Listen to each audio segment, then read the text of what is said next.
Hello again, whiskey friends. Thanks for joining, everybody. Have you ever wondered if the price paid for a bottle of whiskey or bourbon actually results in a higher quality whiskey or bourbon? Are we just wasting our money as we spend more on bottles? Are we just falling for marketing or the scarcity? If we pay over $100, what is the sweet spot when it comes to the balance between good whiskey and a good price?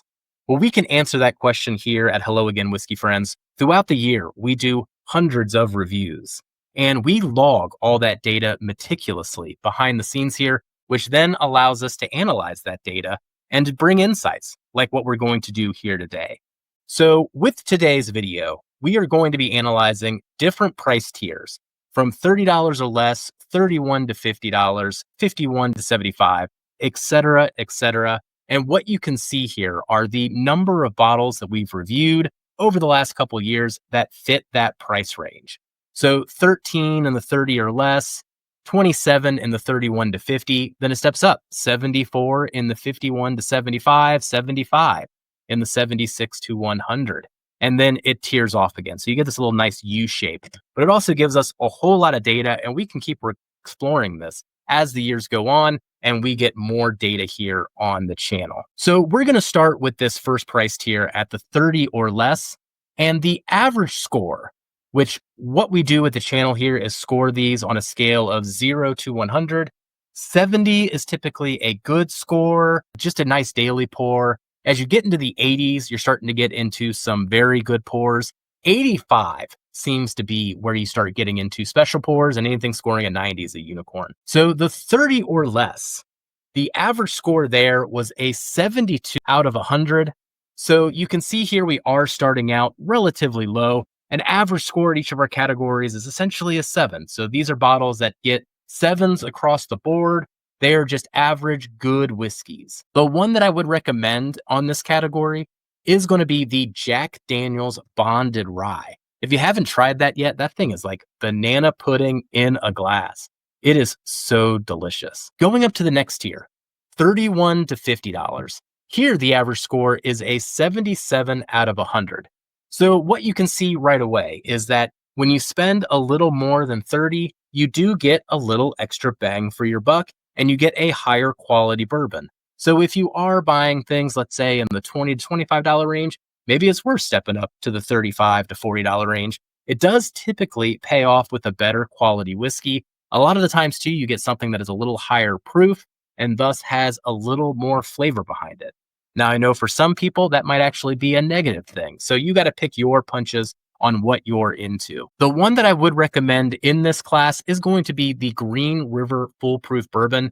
That came out last year. We are big fans of everything that Green River has been doing. Actually get to go on a pick at Green River a week away from when I'm recording this right now. So really excited to go to Owensboro and check them out in person. Now let's go to the 51 to 75 group. At this tier, the average score is an 81 out of 100. So we can consistently see as we step up in price right now, we are also getting consistent returns on quality, jumping up about 4 to 5 points with each tier. Now, with the bottles in this tier, the one I would recommend most and continue to recommend year after year is the Wild Turkey Bourbon. That is such a great, great bottle. Classic. It has been on my bar each and every time now for, 7, 8 years.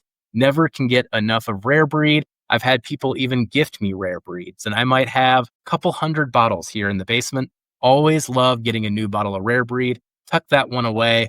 It is one of my go-tos, and one of the things that I compare other things to the most, especially in a blind flight. And it continues to live up, especially for that price range. Now going to the next tier, 76 out of 100. We can see we are still going up in scores, but we are starting to get diminishing value. Average score here is 83 out of 100. This is one of my favorite tiers. I think this is where I find a lot of my favorite single barrels, though as you can tell from the average, they are not always hitters at this range. We have just as many things scoring above an 83, just as many things scoring below an 83, thus to get that type of average. The bottle that I would recommend from this tier is going to be the Hard Truth Sweet Mash Rye. If you haven't tried Hard Truth yet, you're doing yourself a disservice here. some of the best rye in the country. It is so sweet and so fruit forward, unlike any other rye you've ever had. Keep an eye on Hard Truth. But man, if you find one of those batches, they are really good. Some of the single barrels too can be amazing, amazing stuff. Now going to the $101 to $150 range. Notice we now plateaued, now continuing at an 83 out of 100. You can spend that extra $50 to $75 and really not get any extra bang for your buck. When you are in this range, you're either paying for age, marketing, or scarcity. And hopefully you're paying for the age part, getting some good high aged whiskeys there. But you can still see you could be disappointed.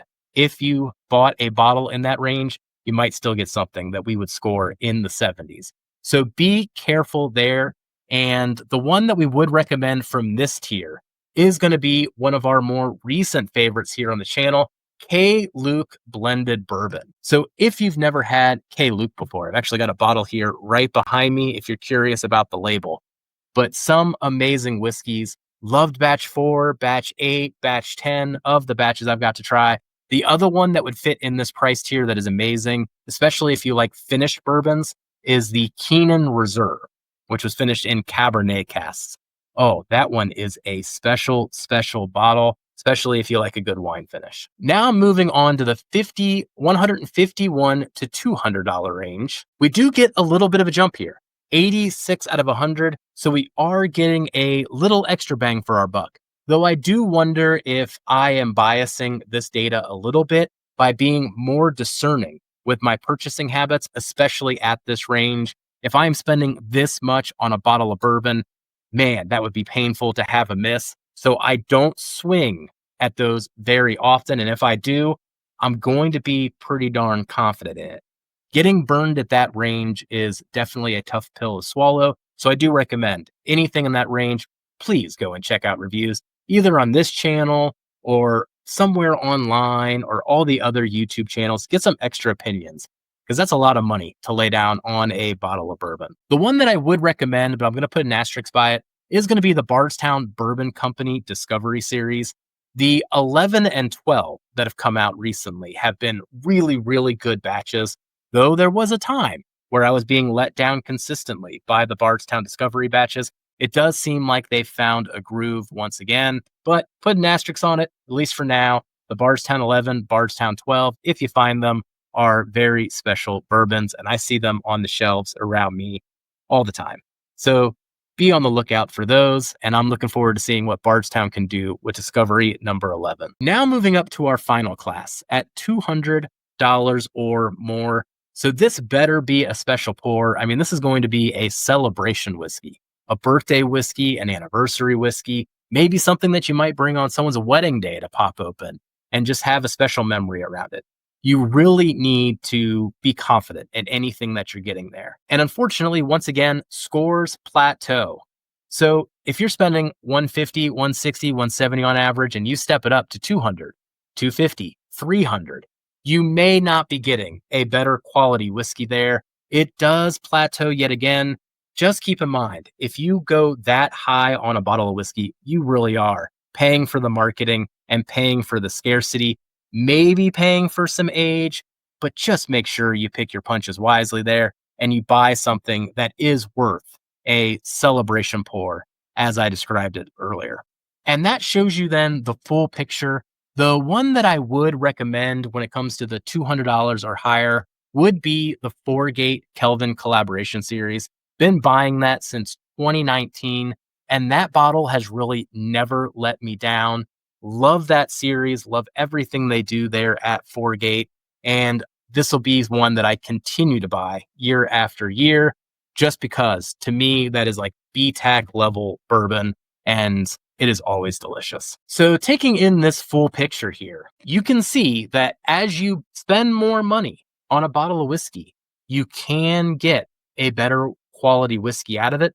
But notice that there is diminishing returns once you get outside of that 51 to 75 range, with probably the best bang for your buck being in that $76 to $100 range, particularly if you're finding some good single barrels and you know the people that are picking it. But if you start dabbling above that, just know that you could find some disappointing bottles there, even with the price paid. So do some due diligence, check out those reviews, and that'll really help you not waste your money. So let me know what you think of this analysis. If you haven't already, heck, you made it all the way through this video. Hit that like, hit that subscribe, come join us, be a whiskey friend. We're going to keep doing these reviews and this type of analysis all throughout the year. And if you have another type of question that you'd like to see us handle, hit us up in the comments. We love making video content inspired by the community. So thank you for joining today, whiskey friends. I'll catch you on the next one. Goodbye, everybody.